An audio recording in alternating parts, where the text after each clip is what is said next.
My name's Conway. I come from Alice Springs. My family comes from Alice Springs. They were there before white man was there. I am actually an Aboriginal man, and I'm a traditional owner of the Mbunta country in Alice Springs, and I've grown up amongst all my old people.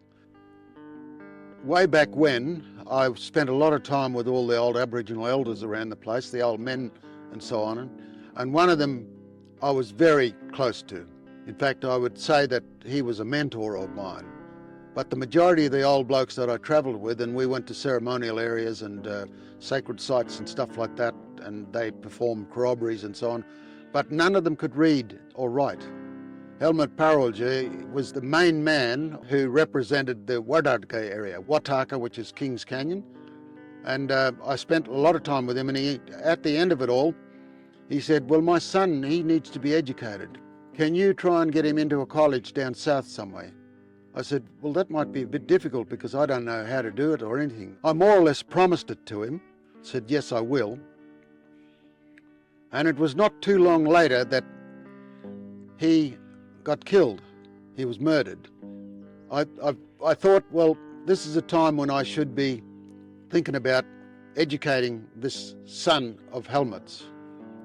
But I also thought, well, he's not the only person that needs to be educated. There needs to be a lot of other young Indigenous kids out in the bush that had no opportunity. They were remote kids. They weren't town kids, and a lot of them couldn't speak proper English. They spoke their own languages, whether it was Arrernte or Pidgindara or any one of those languages, Western Arrernte. And so I thought I'll get involved with these kids, and at that particular time, we were involved with kids at Ukaka, which is a little outstation along the Ernest Giles Road on the way to Kings Canyon. So it was the request from Helmut that actually brought me into thinking about getting these kids educated.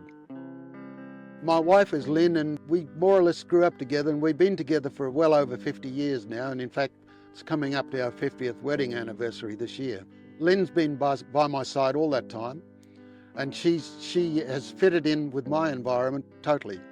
She saw the trauma and the problems that we had right from the very beginning with these kids.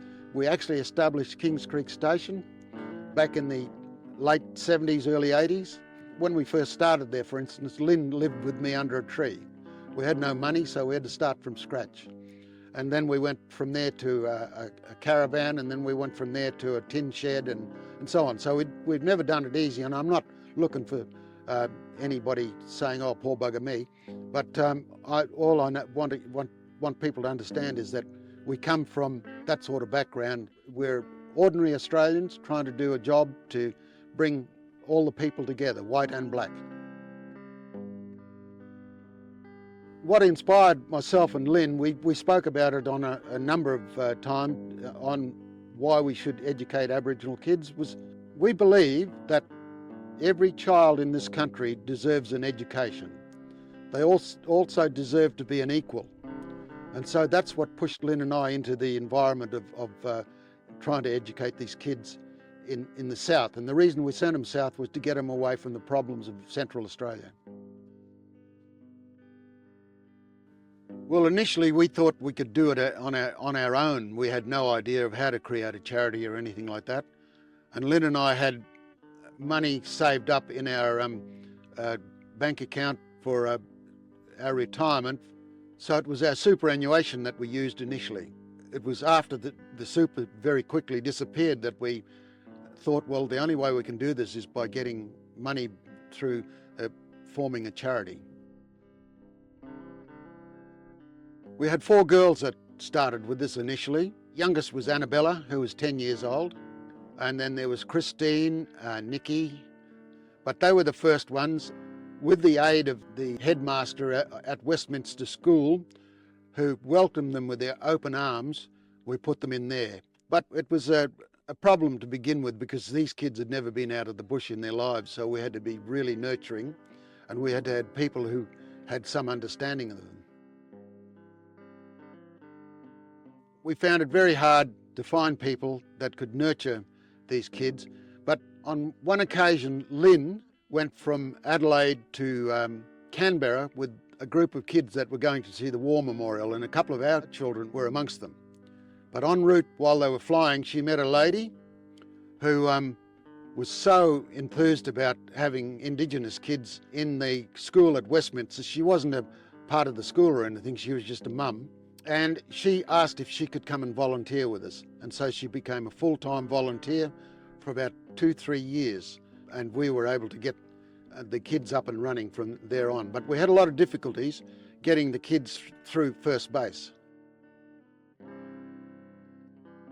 Well, some of the difficulties were that these children had never lived in modern society. They couldn't speak English properly. They had no idea of how a hostel ran or a home that they were in. They found it very difficult to eat with knives and forks because they didn't eat with knives and forks in their own place. They found it very difficult to be on a curfew and be told to go to bed at night, sort of thing. When we brought the kids down, they had no clothes, nor suitcases, nor shoes, nor anything. A lot of them had lice, so we had to clean the lice up in their heads before we could bring them down to the school, because that was part and parcel of the agreement between us and the schools. When they arrived, they were put into dormitories. They had little units with 3 juniors and 1 senior in each dormitory. And they were self-contained. Food was in a cafeteria, but then they all had their own private beds in bedrooms, 2 to a bedroom, and then there was 1 in a single bedroom, and the senior, who was a girl from down in Adelaide, was also somebody who had her own private bedroom. They found it very hard to imagine that they were going to get 5 meals a day, and they'd never experienced that in their life. And if they got 1 meal a day where they came from, that was sufficient. A lot of them, when they went to the cafeteria at night, would save some of their food because they thought that if they came back next day there wouldn't be enough food, which was generally what happened in their own environment. So they would quite often take the food and put it under their pillows. So we quite often found remnants of old bread and cakes and bits of meat and whatever else under their pillows or under their beds. The other thing was they stored their clothes all in bags so that no one would pinch it. You know, all these things was all brand new to them. They also thought that if you had something and it was on display, such as the girl who was sharing the dormitory with them, had her clothes and so on hanging on hooks and so on, they would go and help themselves to it. The first night was our worst night because they were so distressed about being left alone there. You know, it was like shoving them on a desert island with nothing. And we knew that it was going to happen, so we stayed until about 9-10 o'clock with them, myself and Lynn, but bearing in mind also at this time, we had their families with us. We had to accommodate their families as well down in South Australia. And we put them in a motel in the centre of the city. And these kids, you know, carried on something chronically. One of the girls, Annabella, cried her eyes out. She didn't want to stay there. She was frightened. In the early hours of the morning, we got a phone call. Said the girls are gone. I thought, oh God, how did they get out? Because these are secure places with lockable gates and high fences and so on. And where would they go? So we immediately thought, where would these kids go? We thought they'd go back to the hotel where their parents were. And God knows how they got there, but they were probably almost 10 kilometres from where the hotel was, but they found their way back to the hotel. They stayed there overnight with their parents and their other family, extended family. So we were able to coax them back to the college the next day, and eventually we settled them in. The parents flew home, and then of course we had a lot of problems with, you know, them trying to fit into the society of the children in Westminster College in Adelaide.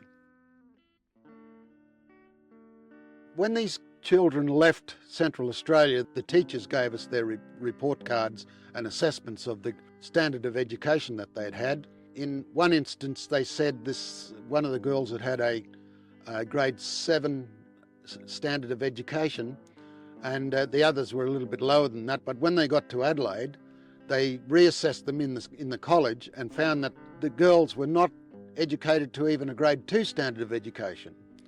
But also language was a problem, and also their age, because there was a couple of girls there that were approaching teenage, or were actually teenagers, and they couldn't put these girls into a classroom with 4 and 5 year olds that were doing grade 1 and grade 2. What they did to sort that out was they employed, through government grants and so on, they employed assistants to help these children, and they had one school teacher that really adapted herself to being part and parcel of their life, and she spent a lot of time with them. That sort of broke the ice for these girls. They started to mix in with the other girls, and they became very friendly with some of the other girls. But one of the things that really sticks out was that none of these girls was ever invited out to stay overnight with any of the white girls that came to that school. It was all right to mix with them at school, but they didn't mix with them once they never invited them to stay the weekend or anything like that.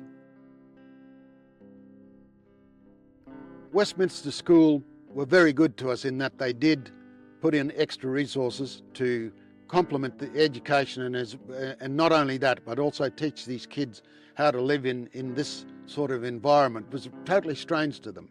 Going home and sleeping in a proper bed and sleeping in their own bed, having weekends off to do different things, eating different foods. They had to have people to teach them to do all of that, because if you imagine them to be straight out of the bush with no education on how to live in modern society, or what we call modern society, at all. So they did the best they can, and we had so much support from the school and also from the headmaster. The headmaster was adamant that these kids were entitled to an education, and all he could see was the fact that education was going to be the success story of these children. So the 4 girls got through the first term, but at that time we were deciding to introduce 2 boys because we wanted to expand the numbers of children that were coming from the area that we were concentrating on, which was the southwestern area of Alice Springs. So they got through their first term, they went home, and of course they settled straight back into their tribal life, if you like. It was very difficult to get them back out of that afterwards, but when we did eventually get them back, Lynn and I had to almost tire lever them back into aircraft to get them back onto the plane to get them back to Adelaide. We had to quite often replace all their clothing that they'd taken back with them. So everything was double the expenses all the time. Of course, we were taking 2 boys with us this time, and they wanted to learn. So we brought Christopher and Philemon back to a different school, a very prestigious school in Adelaide, for boys. And they also had a big problem there. So when we got the girls back, they seemed to have settled in a little bit quicker than the boys, because the boys had not attended school. They had no idea about anything. I'll give you an example. They didn't know how to say please or thank you, because there's no such thing in Aboriginal languages as such as please and thank you. Numbers. There's no numbers in Aboriginal languages. 1 and 2 and a big mob, that's the numbers that comes up. Please and thank you. In fact, one of the boys said to us at the end of the year, "Why does that woman keep saying please? What does please mean?" So we had to explain to him why, because everything he got from then on, when he was forced into it, he said please or thank you, but he didn't know what he was doing it for, because his mind could not absorb the fact that he had to say please and thank you. It was Prince Alfred College in Adelaide, which is a very prestigious boys' school. And most of the boys that go there come from very wealthy families, and I'm talking about millionaires. So with all of the kids, we had to buy all sorts of expensive clothing like Nike and that sort of stuff, so that because they all wanted it. But the other thing was that if they didn't have it and it was in their room and it belonged to someone else, they'd just take it. But to them, it wasn't stealing. They'd hold them up and say, "Oh, he stole my clothes," and so on. But he said, "I didn't steal it. No, I didn't steal those clothes. I just used it." And of course, they quite often got into trouble for stealing as such, which was not a term that Aboriginals had in their own languages. If you got something and no one's using it, you use it, and that's the way it went. So we had all those problems, but one of the major problems with the 2 boys, for instance, was assessment of them was very high assessments as well. They said they had grade 7 standard of education. They were both around 14 years old, so they were young men. And when we put them in the school, here they were, these tall kids, big, well-built young Aboriginal boys, trailing behind 5 and 6 year olds. to go into their grade 2 standard classrooms. So we went to the school again and said, look, you can't do that. These are big boys. They're not going to be comfortable in that room. So what they did was they segregated them from the little kids in the room and put them in one corner before later on transferring them to other classrooms where the kids were much older. But it took a while to get people to understand that. They took it as, you know, he's got grade 2 standard, that's where he'll go to grade 2 classroom. And so, you know, all of those were misunderstandings. On weekends when they would get an exit where the kids had to leave the school for anything up to 3 and 4 days, we had nowhere to send them because nobody else had them down here, or we had no accommodation for them. So Lynn and I would have to fly down from Alice Springs. We'd have to hire a bus, a little mini bus, and we'd take these kids somewhere, like to the River Murray or down to the south coast or somewhere like that, and we'd accommodate them in units with a few bedrooms, and they'd have a wonderful time. But still, it was an alien place for them to be living in. It was alien to be travelling all over the place without knowing what country they're going into and so on. For instance, Philemon stood on top of the cliff south of Adelaide, and he said, we were talking about all sorts of things, and then he says to me, "What's that way?" I said, "Well, if you go there, you'll get to the Antarctic." And he said, "Yeah, what's after that?" I said, "Well, if you go right around, you'll come back here. You'll go right around and come back." And he stood there for a few minutes and he said, "You won't fall off." So he still believed in this late modern day that the earth was a flat piece of land, because these kids had never been out of their own tribal areas. And bearing in mind that Australia was divided into something like 250 different countries, 250 different tribal groups. Basically, their thoughts were the same, but they never thought of themselves as being same.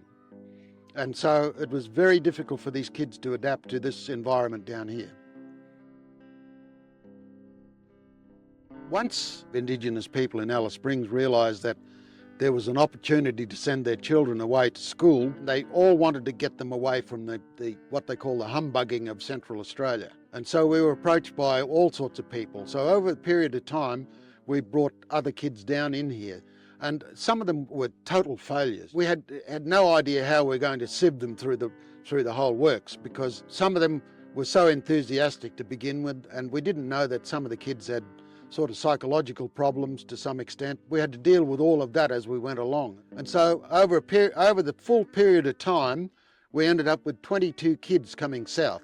Some of them only lasted 3-4 months, some of them lasted a few years, but all in all, we ended up with 5 of them getting their high school education certificate, the HSC. I think to some extent it was a success story, but one of the major problems we had was finance. To look after these kids and also to look after their families. When you put an Aboriginal child into school, you're not just putting the child into the school, you're also looking after the families. And you might say, well, what about the families paying? These families don't have money.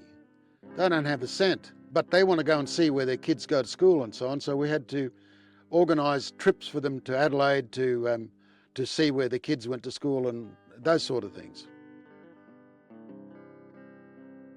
Look, I don't think the schools understood the gravity of what they were taking on.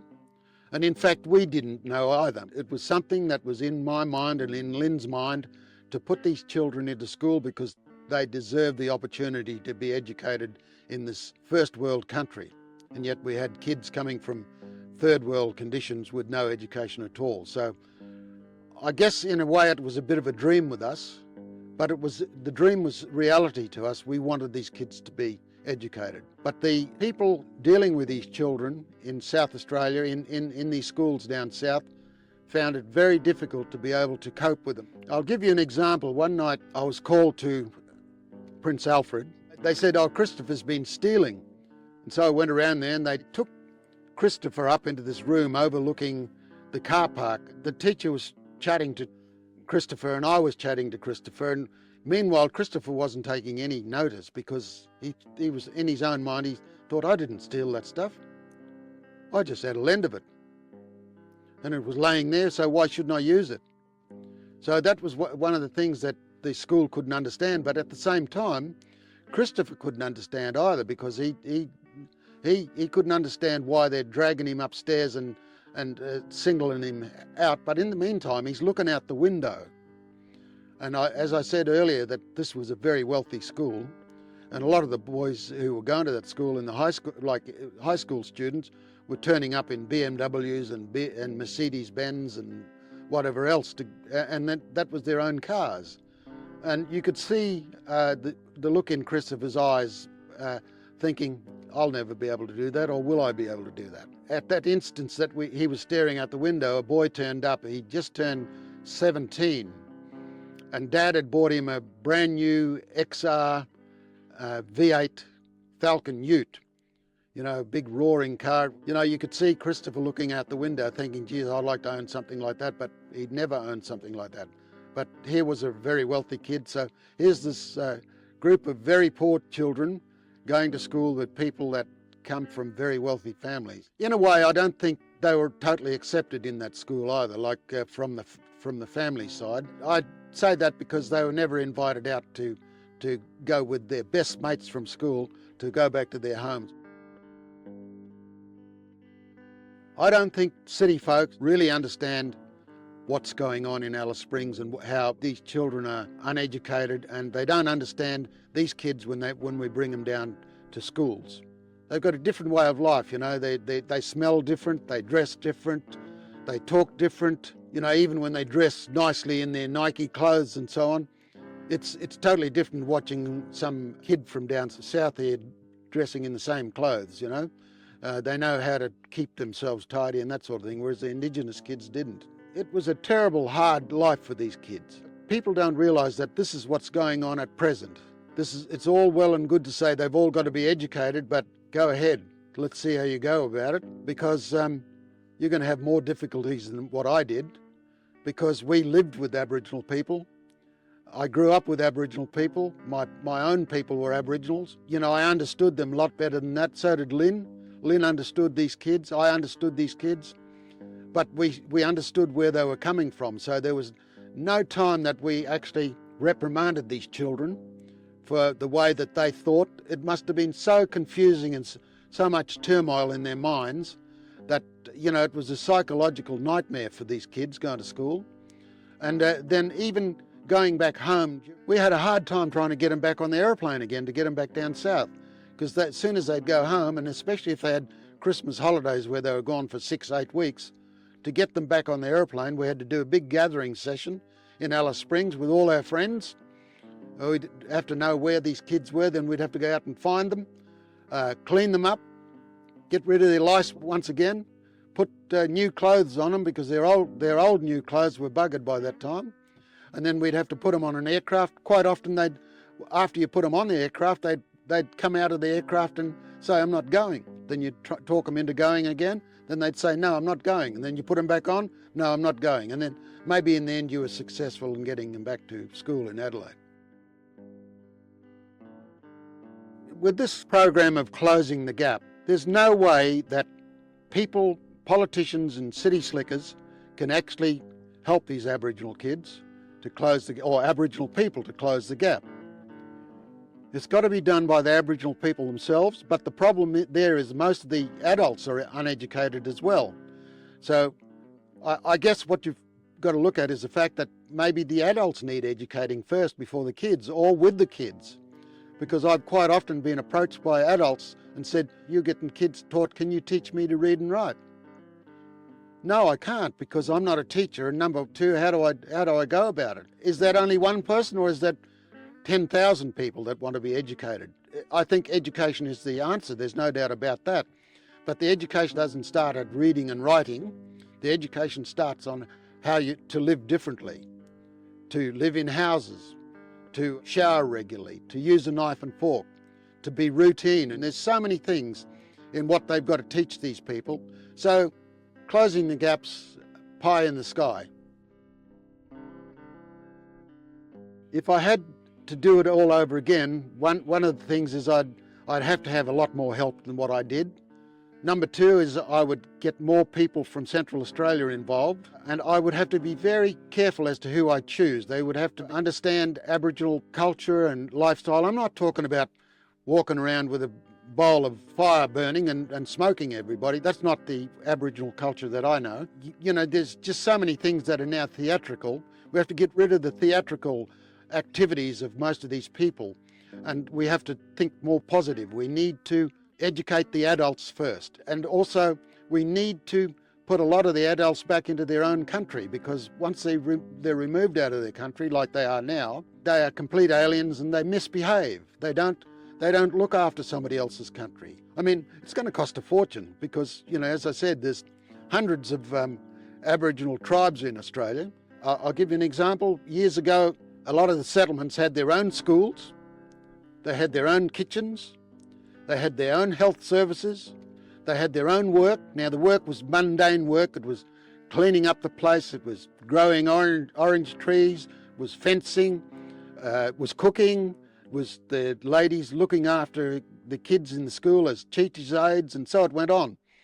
We need to bring that back. We need to bring back some sort of wage system within the community so that the men and the women can actually work for a wage and consider themselves useful within the society.